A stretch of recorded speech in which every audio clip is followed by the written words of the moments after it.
Hey there, LEGO fans and library lovers. It's me, Blair Archer, out at a pumpkin patch to introduce you to our seasonal spirited special. Let's take a dive right in and take a look at how to build some LEGO pumpkins of our own. Alrighty, well, since it started raining out in the pumpkin patch, I figured we'd bring our pumpkin project inside. We're going to need a lot of basic orange bricks to begin working on a jack-o'-lantern or pumpkin shape. Since it's going to be a flat design, you can get 2 wide bricks or 1 wide bricks. Either one will work for this. Making a pumpkin shape, as you can see from this cookie cutter, is fairly simple. As long as you have 2 outward edges that curve the top and an inward indentation at the bottom, you can create the iconic shape of a pumpkin. Creating a pumpkin shape out of bricks follows a fairly simple formula. Here at the bottom, I've used 1x4 bricks to create a 10 wide space.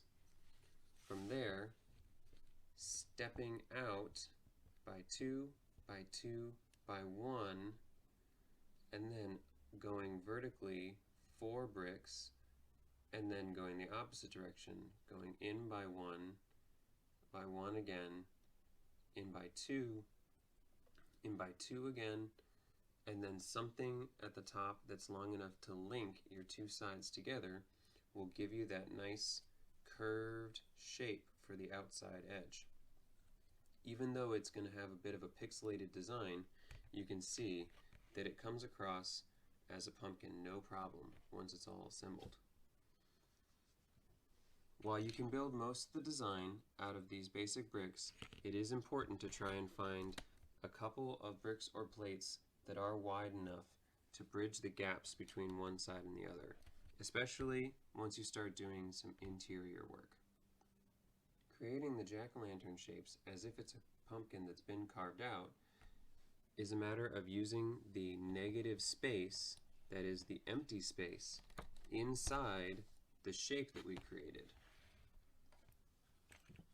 At this point, it's very helpful to find some slopes, angled slopes, in order to give you the detailed shapes of the interior cuts. These slopes, as well as the 1x1 cheese wedges, are extremely useful in getting the mouth shape together. For the rest of it, we've used more cheese slopes in different styles.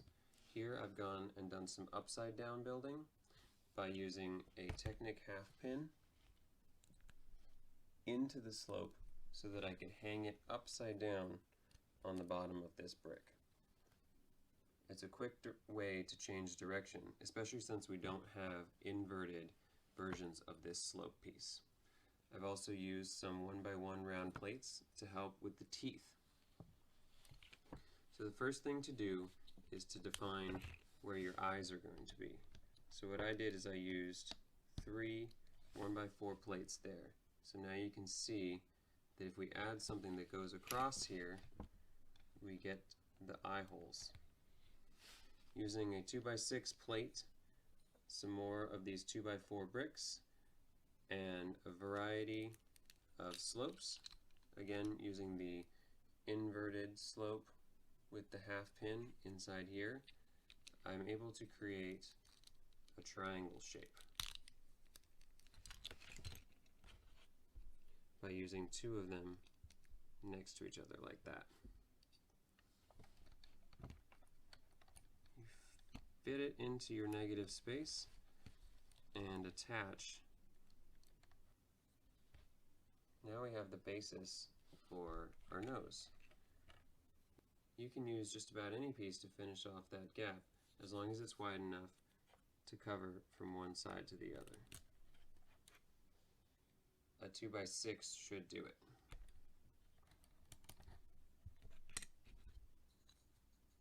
My initial piece there was a little bit more complicated because I was going to show that you can also use snot bricks, studs not on top, or brackets in places like this, in case you don't have the slopes to create triangles, and you can use plates or tiles to help you create triangle shapes by covering up the open holes. So if you didn't have the proper angled slopes to create the triangle, you could put plates at a diagonal to help you create a triangle space. If it comes off uneven, it's okay, because ideally you'll light it from behind and you won't even see it. Finishing off with the top, you can use any variety of green elements to give the top of your pumpkin that proper stem. Here I've used a snot element so that I can add this dark green slope as a nice little finishing addition. And there you have it. If you build out behind, on the back side, you can give some extra weight and footing to your creation, which will keep it from falling down, and can also be a great place to build a small backdrop if you need to help reflect if you're going to put an LED candle or something behind it. And finally, let's take a look at them in the dark. We can light them up with LED candles, and you can create a paper or Lego backdrop to help the light reflect out through your jack-o'-lantern's face. These make great decorations around the house and can be used year after year.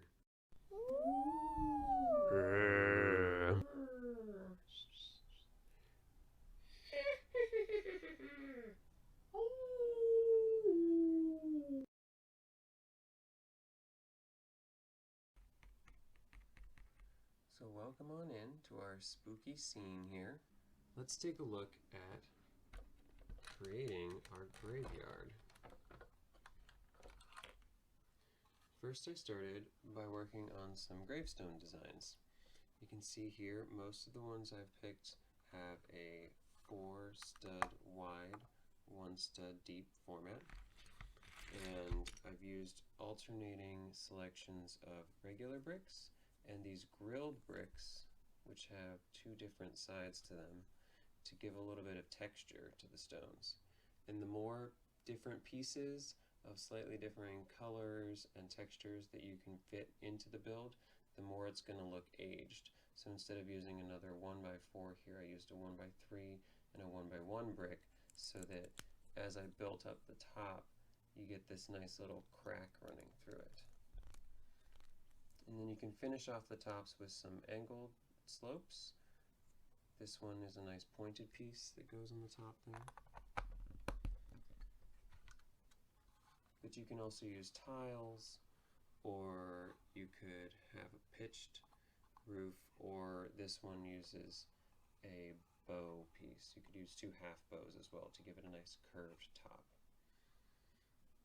And you see that just breaking up the front gives it the appearance it might have text on it or some sort of engraving. And then here I've used this long wall panel piece, but to keep it centered I used 2 jumper plates so that the 1x3 brick still sits in line with the other stones and not off to one side.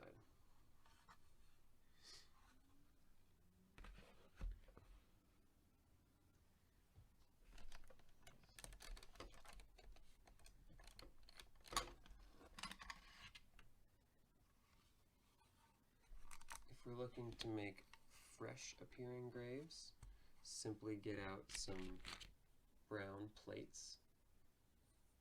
I've used 2x4 plates here.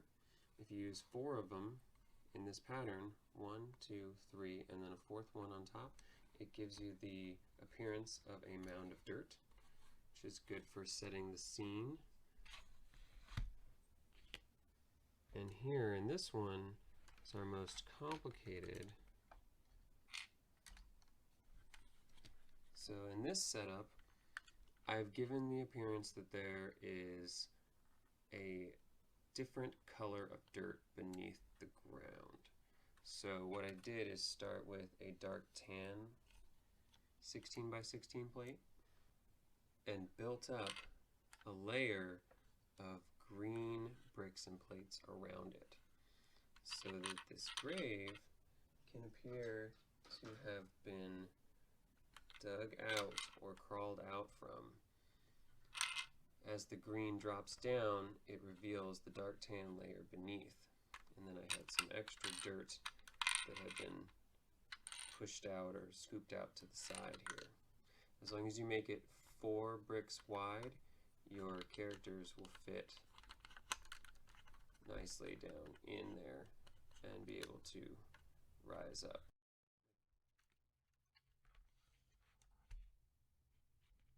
When it comes time to decorate your haunted habitat, we can use some of the tricks like in the stop motion animation. These ghosts are suspended on clear elements in order to give them the illusion that they are flying through the air. Having them out on these pieces, we can suspend them in either direction from the branches of the tree, giving them a haunting, levitating look. Over here, you can see that instead of digging out the grave, I've used a minifig from the torso up to show our ghoul escaping from their tomb.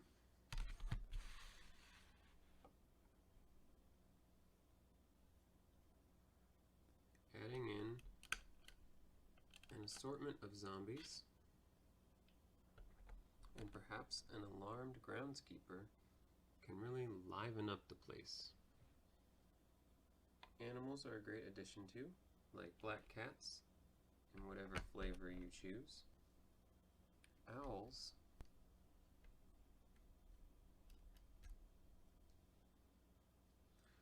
Or anything else people might find creepy or crawly can really give a chilling character to the atmosphere.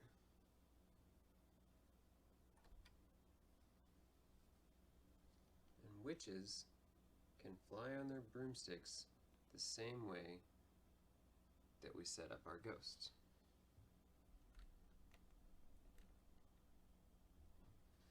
Of course, we don't have to limit ourselves to such standard, or should I say stereotypical, types of spooks for our scene. We can make haunters and trick-or-treaters of any kind. Since the possibilities with LEGO are endless, you can use your characters across different themes and styles to create costumes that work for whatever mood you're in. There's an incredible variety of items that you can use in these scenarios to represent your spooks and creepy characters, costumed outfits for your minifigures, as well as jack-o'-lanterns and pumpkins for your scene. If you don't have one of the printed or sculpted jack-o'-lanterns, you can use other elements in their place. An orange head with a single round plate on top makes a great stand-in pumpkin. So does this orange dome, or the orange dome on an inverted tile with this cheese slope on top. And if you're looking for unique costumes outside of our LEGO costume figures, some of the licensed characters can give you the variety that you might be seeking. And if you're looking at those characters and you want to give them a childlike costume look, a simple change such as swapping out the legs for a pair of short legs can give the appearance that it could be a kid out trick-or-treating instead of the adult character that you modeled it after. For our special model this month, we're going to build one of my favorite fall-time friends, this adorable little spider hanging from its web. If you have one of the Make and Take kits, now will be the time to get these parts out. If you don't have one of these kits, I'm going to go over all the elements right now, and many of them are readily available. Let's take a peek at what's inside.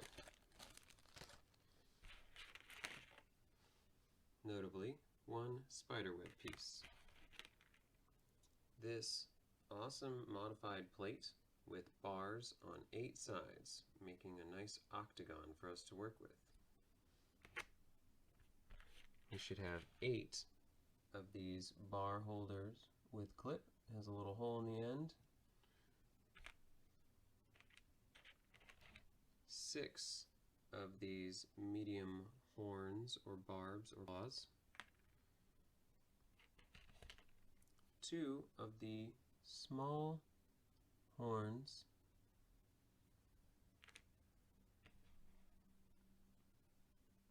2 googly eyes.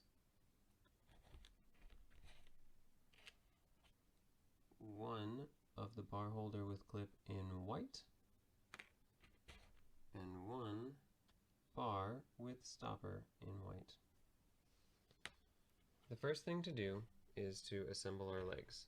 So take your bar holders and your barbs and connect them so that the claws go this direction, sort of in line with the clips. And you do the same for the small ones and the large ones. If they're not perfect, that's okay. You can straighten them out later. So we'll do that 8 times. So let's begin putting the legs on one at a time. We're going to leave the bottom one blank, and then we'll put 1 with the medium claw, 2 with the medium claw, and then 3 with the medium claw. And we'll do the same on the other side. 1, 2, 3. So now we have what would classify as an insect.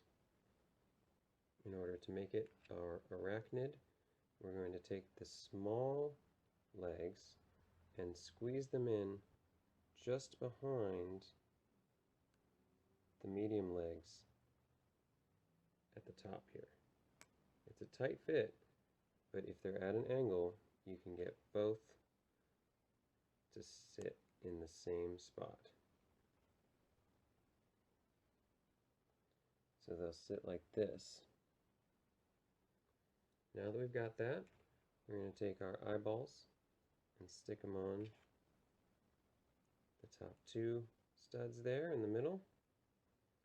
And we'll take our bar with clip holder here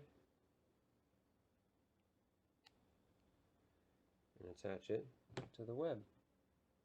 Now we have our dangling spider friend, which can sit directly in the open hole on the spider web and stand vertically like this, or you can connect it to your other Lego creations by sliding these into open stud holes or connecting them to clips. And then use the tiny spider however you see fit. If you're looking to make your spider scenery even more awesome, check out some of the cool accessories from the new Spider-Man sets, which have all these fabulous web designs that are excellent for decorating your landscapes or your haunted houses. Thanks everybody for joining me here at the Pumpkin Patch today, learning how to build some awesome spirited holiday special builds. Until next time, play well and hit those bricks. Bye!